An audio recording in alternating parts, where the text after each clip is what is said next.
Olá, meu irmão amado, olá, meu irmão querido.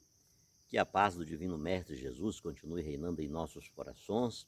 Que queiramos todos estarmos sob o manto da bem-aventurada Virgem Maria, Mãe de Deus, Mãe dos homens, a escada de Jacó, a casa de Deus, a porta do céu, a aurora de um novo dia.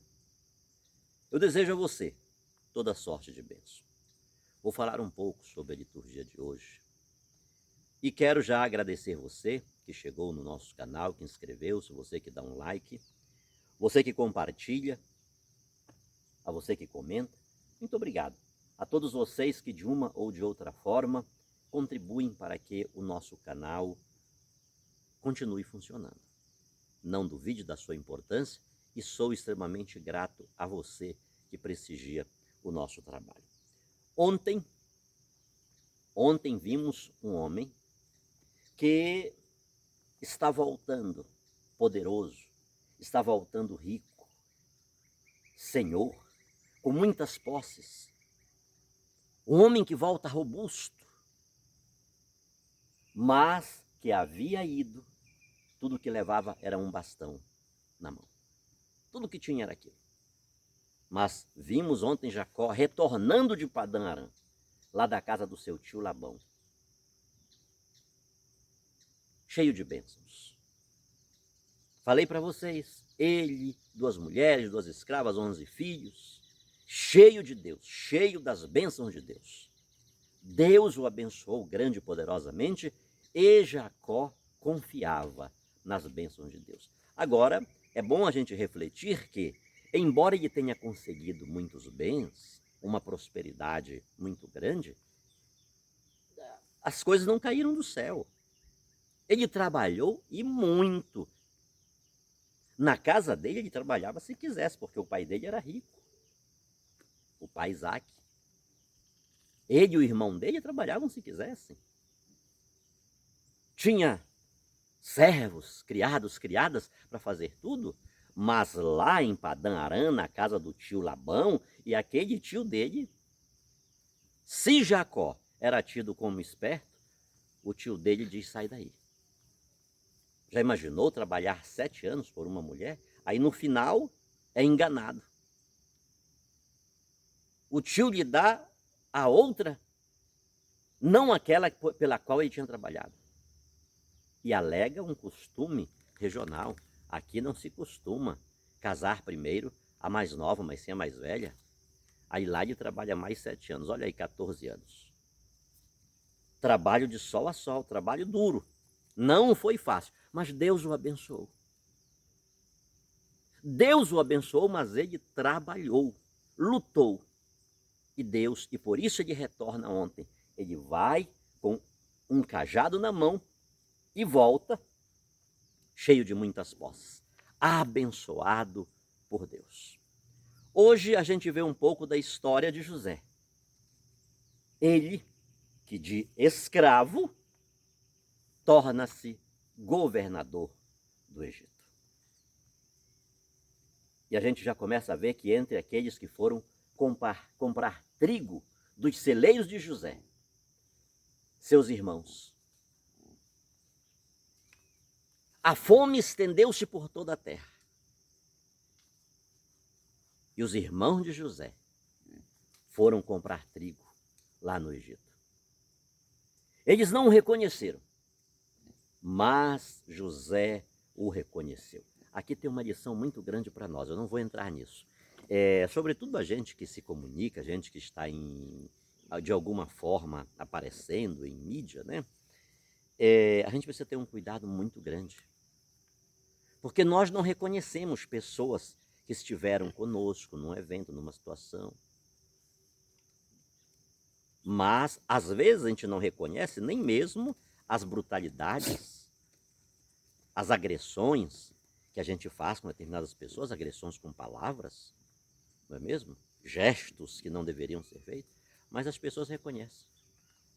Eu nunca esqueço um dia que eu ia pegar o avião no Galeão, e da rodoviária, eu fui de ônibus daqui à rodoviária do Rio, de Volta Redonda ao Rio de Janeiro, e entrei num táxi. E quando eu entrei no táxi, O homem olhou para mim e disse: o senhor, o pastor Sidney, não? Eu disse: sou. Ele disse: o senhor veio pregar no Brizolão, aqui na Baixada Fluminense, e eu era ministro da Eucaristia. Aí fomos batendo papo. Os irmãos de José não o reconheceram, mas ele os reconheceu. E incrível, queridos, José podia muito bem vingar-se daquilo que seus irmãos lhe haviam feito. Na tipologia de Cristo, José é um tipo de Jesus Cristo. Você viu ontem no Evangelho que Jesus encheu-se de compaixão por aquelas pessoas que estavam como ovelhas sem pastor? Pois é, José, em vez de vingar-se, José, em vez de maltratar os seus irmãos, ele teve deles compaixão. Isso é incrível, queridos. Porque José ele tinha todos os motivos para fazer valer o impacto imperialista tão comum, sobretudo onde a densidade populacional é mais baixa, é mais precária, é mais vulnerável. Ele tinha tudo para fazer valer a força que tinha, sobretudo onde a ausência de fraturas no esqueleto não é prova inquestionável de que a pessoa a quem pertencia aquela ossada não sofreu uma morte violenta. Eu venho para quando não são as galinhas, os perus, cachorro e o porquinho brincando aqui do meu lado, viu? Ah, meu pai do céu. Ele poderia, queridos, ter usado aquela força dele naquelas circunstâncias. Até porque os traumas sofridos em tecidos moles, eles não deixam marcas nos ossos. A fome, o frio, as doenças, as privações invisíveis não traumáticas, elas também punem, elas também matam. Mesmo o esqueleto pacífico, um esqueleto que não tem marcas de traumas, será que ele não foi vítima de violência? José não podia muito bem ter usado a fome, era o contexto, que assolava a terra inteira, e belicosamente, sutilmente, vingar-se, matar os seus irmãos. Afinal de contas, Davi não fez isso com Urias, um dos valentes de Israel. Ele valia por 100 homens, ou seja, lutava com 100 homens. Um homem robusto, adestrado. Davi mandou matá-lo de forma sutil, belicosamente. Se não fosse revelado por Deus ao profeta Natã, ninguém saberia. Nero não fez isso com os cristãos? Quando, do incêndio de Roma, lá em 18 para 19 de julho de 64? Quantas situações, quantas vinganças, quantas sentenças, quantas punições não são feitas de forma belicosa, de forma sutil, parecendo que foi um acidente. José poderia ter feito aquilo. Todavia, queridos, paradoxalmente, José teve compaixão. José, ele ensina-nos a como expulsar os males que se apoderam do coração, produzindo ações demoníacas. Para combater e expulsar os males, Jesus chamou 12. E deu-lhes poder, ou seja, Jesus os capacitou. Neste 12, nós temos também uma universalidade. Naqueles 12 apóstolos está o meu chamado, está o seu, está o nosso chamado. Assim como Jesus chamou os 12 e deu-lhes poder, claro que nós temos ali um poder específico, um poder hierárquico. Mas através daquela hierarquia constituída por Jesus Cristo, Todos nós também temos este poder. A todos nós e a cada um de nós, Jesus capacita, Jesus prepara, Jesus dá o material necessário para que possamos fazer a obra dele. Observe, queridos, que todos foram chamados. Todos foram chamados e foram enviados. Todos foram orientados de maneira correta. Todos foram orientados igualmente. Mas por que eles agiram? Por que eles agiram de modo tão diferente? Sendo irmãos, filhos de um mesmo pai. Por que que os filhos de Jacó agiram tão diferente de José? Você viu qual foi a postura de José? José teve compaixão deles. Eles não tiveram compaixão de José, mas José teve compaixão deles e foi chorar, retirou-se e foi chorar sozinho. Não é assim que acontece nas nossas famílias? Não é assim que acontece num conselho de diretores? Não é assim que acontece, às vezes, numa pastoral, em uma situação tão pequena, com poucas pessoas? Por sinal, olhemos para as nossas mãos. Nenhum dedo é igual ao outro. Por que será? Verdade é, queridos, que Deus, ele dá oportunidades iguais para todos. Todavia, cada um decide como agir. Deus faz o sol e a chuva vir sobre todos. Mas cada um de nós decidimos como agir, o que fazer.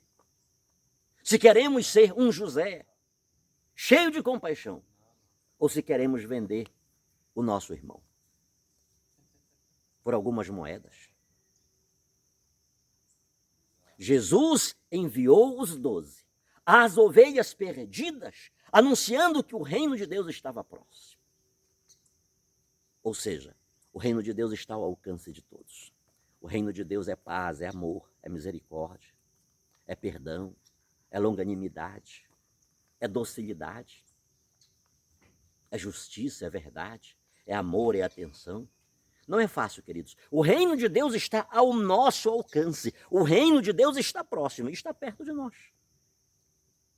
A gente fica entendendo que reino de Deus é que ele vai descer de lá e vai queimar, vai destruir isso tudo aqui para começar também, mas deixa isso aí para a escatologia, para os novíssimos.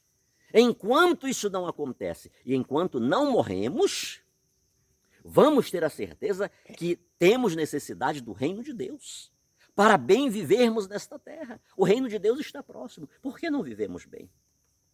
Por que tantas revoltas? Por que tantas discórdias? Por que tantas dissensões? Por que tantas rivalidades? Por que tantas vinganças? Por que tantas mortes? Por que tantas mortes, queridos? Tantas sentenças, tantas punições? Porque não queremos imitar José. Porque não queremos imitar Jesus Cristo, aquele que se compadece das pessoas. Aquele que promove a vida, aquele que promove a paz, aquele que tem misericórdia daqueles que mais sofrem. O reino de Deus está próximo. Nós vivemos, queridos, uma sociedade de pessoas orgulhosas, egoístas, presunçosas, prepotentes. Queremos ser o centro das atenções. Queremos que tudo gire ao nosso redor, tudo gravite ao nosso redor. E nós não olhamos para ninguém, não escutamos ninguém, não damos atenção para ninguém, não temos tempo para ninguém. Temos tempo para os nossos ideais, para os nossos sonhos, para aquilo que de fato nos interessa. Para o reino de Deus, não, porque o reino de Deus não nos interessa, e o reino de Deus passa pelo outro, e o reino de Deus passa por mim em relação ao outro, e passa pelo outro em relação a mim. Sejamos, queridos, a exemplo de Jesus, a exemplo de José, constatemos que a messe é grande. Constatemos que naqueles 12 apóstolos, pelo sacramento do batismo, todos nós recebemos o munus sacerdotal, profético e régio de Jesus Cristo. Todos nós somos chamados a operar, a agir, a trabalhar em conformidade com aqueles 12. Não foram apenas eles. Não são apenas os padres, os bispos, os diáconos, a hierarquia, o Papa. Não, somos todos. Este 12 fala da universalidade, desde que estejamos em sintonia com aqueles 12 que Jesus escolheu. E eles continuam no nosso meio. Que Deus nos abençoe, que Deus nos guarde. Pensemos nisto. O reino de Deus está próximo. O reino de Deus está ao nosso alcance. Vamos fazer o reino de Deus acontecer. Até porque, queridos, pensemos uma coisa. Sendo Deus amor, justiça, e justiça, amor, se hoje ele tivesse que destruir o mundo, eu não sei quem é que ele vai levar, não. Pensemos nisso. Se nós estamos pensando apenas nisso, o reino de Deus, Deus vai chegar aqui, ele vai destruir isso tudo, a segunda volta de Jesus Cristo, e vai colocar aqui, vai fazer um povo, aquele... Tem certeza? Tem certeza que tu vai ser arrebatado? Do jeito que a gente vive? Ignorando o reino de Deus aqui perto de nós? Odiando aqueles a quem vemos?